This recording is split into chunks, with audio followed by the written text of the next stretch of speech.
It is such a bad advantage for him. The pawn on f5.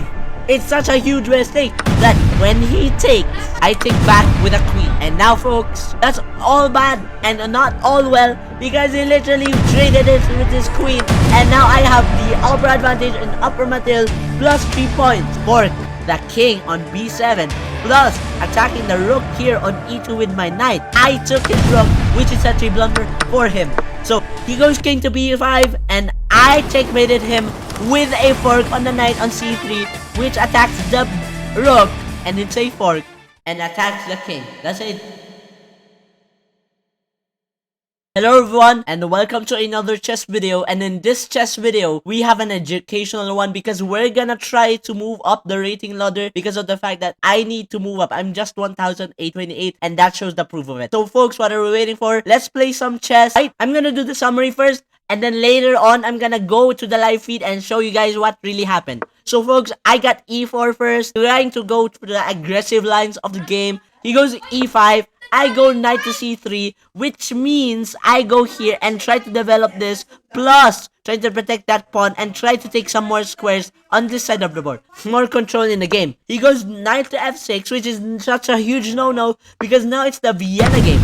He takes my pawn, and now I go pawn to e5, and he cannot move over here because of the queen and the knight, and he has to go back, which he did, which is a smart kid. So I'm gonna go here, knight to f3, which develops another piece, plus trying to control more squares in the meantime in the center and try to control some more structures in the center. He goes knight to c6, trying to gain some tempo, trying to get some more development and try to control more squares with the knight, and so that he could attack with the knight in the future possible ways. So I go queen to e2, try to protect that pawn on e5. But when I go queen to e2, trying to protect some pawn, try to develop my queen and try to castle over here on this side of the board, he goes pawn to d5, which is really a bad move because I could go en passant, but I didn't go en passant, which is weird because I didn't know en passant at this time because I'm 1000. I mean, I just know it analysis. I go pawn to d4, try to support the pawn instead, which is a nice good move, although the black has the advantage now, going g5 and going on out on this attack, which is such a bad move for me. But literally, he didn't find out that move, so he goes bishop to f5 instead, developing another piece, plus trying to attack my pawn on here, trying to fork me in the center of the game. But I still have the advantage to defend it. I could even go over here, which is the top computer move. Bishop takes f4 over here, a3, so that to prevent that knight to go over here and try to fork me. So I did that so that I prevent the possibilities. It's the second top line of the computer. He goes pawn to f6, trying to challenge my center, plus taking some more space on the board and trying to open up some more lines. I go pawn to h3, try to prevent this bishop center in the board. He goes and takes my center, the one what he was using on the pawn earlier on f6. I go and take the pawn. He goes knight to f6, trying to develop some more pieces and plus taking some more space in the center, protecting the pawn on d5, and that's it.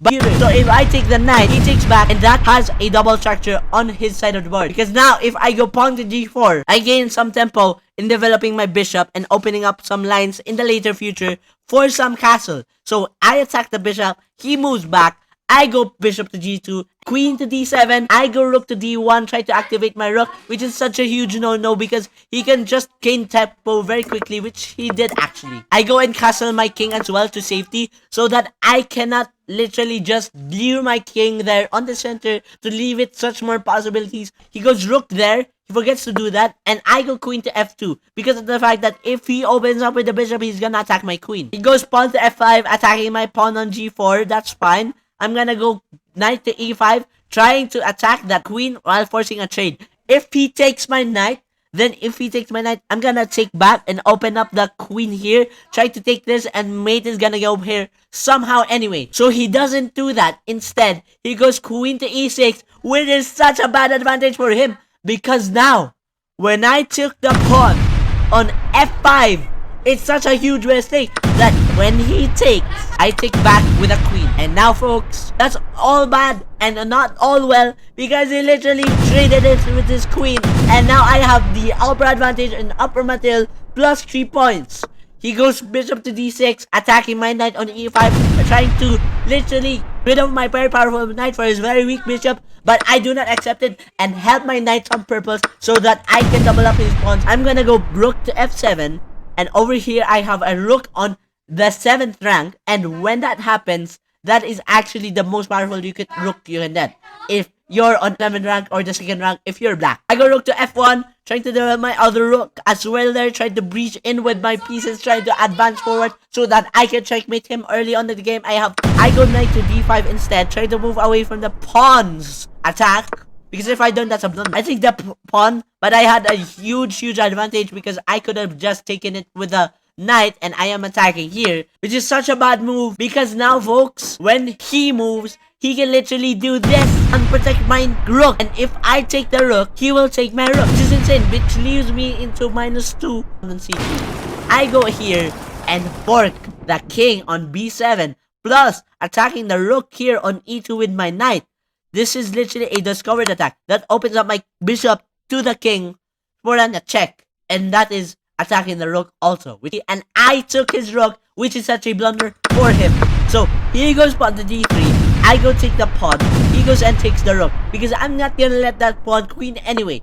He goes king to b5, and I checkmated him with a fork on the knight on c3, which attacks the rook, and it's a fork, and attacks the king. That's a discovery fork. This is insane. And plus, it's checkmate because he cannot go over here, here, because of the rook, and of course the bishop checkmating him because of the rook and the bishop checkmating him. If he goes here, it's gonna be taken by the rook. Also, if he goes over here, I'm gonna take it with the knight. If he goes over here and here, it's gonna be taken with the pawn and the bishop. So now let's go proceed to the live feed and let's continue with the video. I'm gonna go pawn to e4. I'm gonna go Vienna so that I can fully win this game. I need to move fast this time because I learned my lesson last time. I have to. Okay, I developed my knight, some more space with my knight to attack more. And now, folks, I'm gonna go pawn to e5 so that now if he goes here, he cannot go there. He has to go back because he cannot go here because of my queen. So now, folks, I'm gonna go here, try to protect that pawn. I'm gonna open my bishop, try to take this pawn. Attacks my pawn. I'm gonna take this because I'm gonna take it with a knight. And plus, gonna move his pawn over here now, like the plan I mentioned earlier. He goes there, attacks my pawn. That's fine. It's still protected over there. I'm gonna take the pawn so that I can go here now. If it sacrifices bishop, he would have done the same fork, but that's too much actually, no. So that in case if I castle there, I got some room to literally escape there in the h2 square. Also, I'm winning in the center right now, which is awesome. Gonna go take with the bishop or with the knight. Gonna go take with the knight, so that's just more forceful, but I'm gonna undefend this. So that's not good option. So I'm gonna go take it with the bishop instead. And that is maybe going to trap the rook, but no, he can just take it with the knight. But I'm gonna take it with the queen, which is awesome because now I can maybe even trap the rook again, but with my queen. And I'm attacking the queen and pinning the bishop. If he does that, he cannot go over here because of the knight earlier that I cannot go here, so that I stayed my knight there so that I can protect my pawn. He goes there, can I trade the knight? If I trade the knight, I would double up his pawns. He cannot take with this because it's pinned.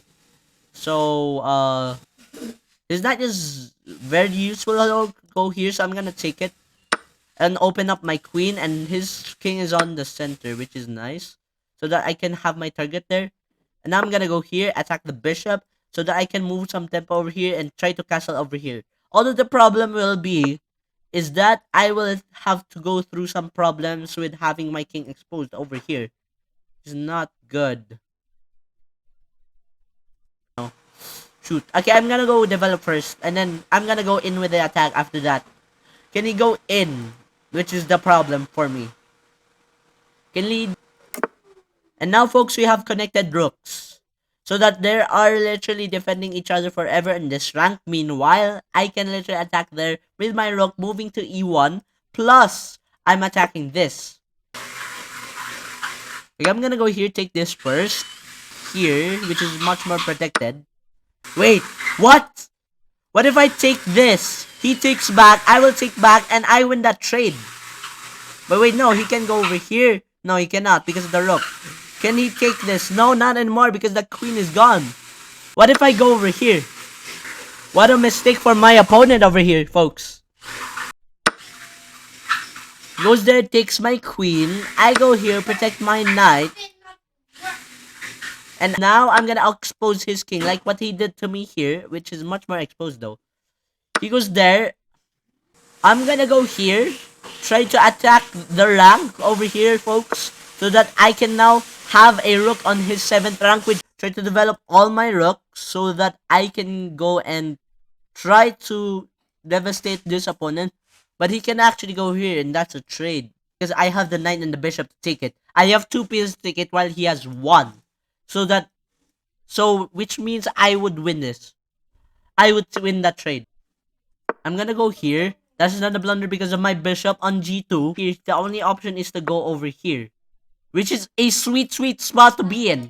Because now I'm attacking this bishop, which is unprotected by any piece. Which means that if I open up my knight, I would open up my bishop to the king, which would be check, and I'm attacking his rook, which would be a fork. Grammar doing. So now, folks, we have won his rook. Oh, sheesh. Okay, so we have won his rook. Opening up with the knight and opening up with the bishop. That's a fork to the king with the knight. He could have just taken my bishop, but he did not. I don't know why. I'm gonna go here. He could try to pin me, but that's fine. And I'm running out of time again. Here we go again. But this time with more chances of winning. Because I have plus 10 points. I'm gonna try to trade every single piece because of the fact that my time is low. And I couldn't find checkmate. He gave me the chance, which is weird. Because now if I go here, that's check. Plus, if he goes over here, I could maybe even go over here, which is check. And now if I go over here, and if he goes over here, I can go over here, knight to c3, and that's check. Plus, winning me a rook over here. Or, oh wait, no way, bro. I just found the fork again. I'm gonna take his rook once again. That's a check. And now, wait, no way. I'm gonna do aggressive because I like aggressive lines if I have the upper hand. He goes pawn to g6. Solid move. He wants to develop his bishop and plus try to open up here and then try to take my pawn or maybe just take some space. I'm gonna go and focus to take on the center so that I have more center space because the more you take some space, the more you control the game. And I have these two pawns controlling the game right now in the center. He goes bishop to g7, develops his pieces, attacks my pawn. That's fine. I could maybe cover his bishop, which is option 1, and open up my white lines, which is a weakness. So I'm gonna maybe go pawn to e5, and then if he tries to attack it more, like pawn to f6, then I'm just gonna go support it with pawn to f4, because if he takes, I'm gonna take back and recenter my pawns, and my center is just solid. Pawn to b6, takes some space, allows his bishop to develop, of course. But what if I go here? I go here. Oh wait, he's gonna block with the pawn, bro. I'm gonna go pawn to f4 first, see what happens, developing his both bishop. I'm not gonna yet. So folks, I'm gonna go bishop to e3, which develops a piece. This move also just has a purpose, trying to recenter and try to structuralize my center and also try to take some space. I'm gonna go and develop my bishop on c1 to c3 so that I have more pieces later in the future in the game that's gonna be on the board. This one, on the other hand, is a very, very powerful bishop. Because somehow I cannot put my knight over here because of the fact that I will be doubling up my pawns if he trades. I don't know about this, folk. Can I just go here? If he takes, I'm gonna take it with a queen anyway. And I'm losing some time, so I must move quickly. I'm gonna go move knight to f3 because nothing bad is gonna happen here. He takes my pawn on e5. I could maybe take back with a knight. If I take back with this, that would be a trade and that would be fatal for me because if I take back the queen, if he takes my queen on d1, then I would take it with a king and I would then have the ability to castle to make my king safe. Yeah, I'm gonna go here. There's nothing wrong with this. I can get attacked. Okay, that's fine. But that's just it. I'm just gonna go back. And I'm still covered with these pawns. But that would literally weaken my white squares. I'm gonna go back here. If he goes here, I'll take back. And there's no weakness anymore. Because if he goes over there, I will take back with a queen. And actually, that's fine. Because I'm attacking his rook. So he needs to move his knight. I'm gonna go here, take the bishop, and now I'm attacking the rook. He has to do something about that rook, guard it with a queen by uncovering with a knight. If I go here, my queen will be trapped, yes or no? Because if his horse cannot do anything except be eaten by pawns if he moves. So I'm just gonna develop. Since my opponent can't do anything and it's inactive, I'm gonna go and get some tempo. I'm gonna go here, castle. I'm gonna castle my king to safety since I have the upper advantage to do so. And plus, and I'm one step away from connecting my rooks and this is protected. So there's no need to worry about this rook.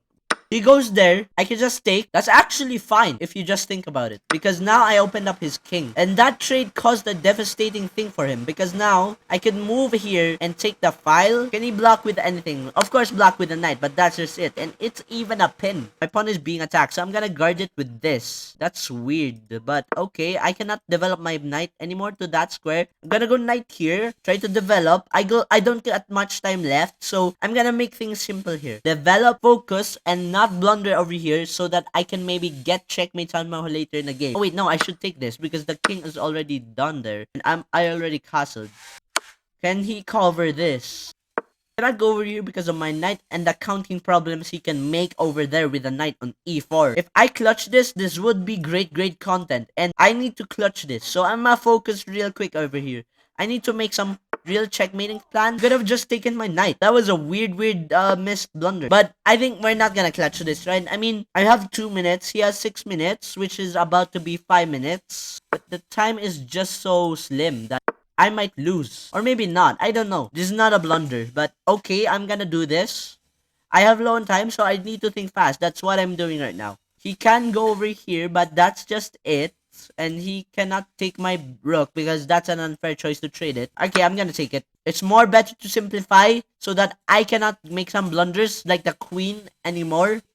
I should go here so that I can attack his rook. No more also. Oh shoot, I forgot my blunder. Oh shoot, I blundered. No, come on, what the heck? I can maybe even win the game, but it's all lost. God. Maybe if I go over here, try to initiate my plan again, try to attack this, and this, and this. Of course, the bishop, of course, and try to attack this. Wait. We might still have a chance here. I mean, he has 30 seconds. I'm gonna go here, try to attack this pawn. No. Oh god, no. Oh shoot, now I'm dead. God, I was almost clutch, bro. Oh my god, wait, what? Okay, I didn't see that. I actually didn't see that. This was a check plus a fork and a mate. It's insane. Wait, actually, wait, what? So, if he goes over here, he goes over here, he's gonna be taken by the bishop, the knight, and by the pawn. And if he goes over here, he's gonna be taken by the rook. He cannot take this because of the rook. And now, if he goes here, this is gonna be taken by the rook. And if he goes here, he's gonna be taken by the rook. You cannot go here because you cannot cannibalize your own pieces. And that's checkmate. What the heck? And it's also a fork, which is insane. Oh my god. Okay, wait. That's insane, folks. So, folks, thank you for literally listening to this video. And please subscribe and like to motivate me to make more videos like this. See you guys in the next video. Thank you for that one subscriber that subscribed here. And peace out.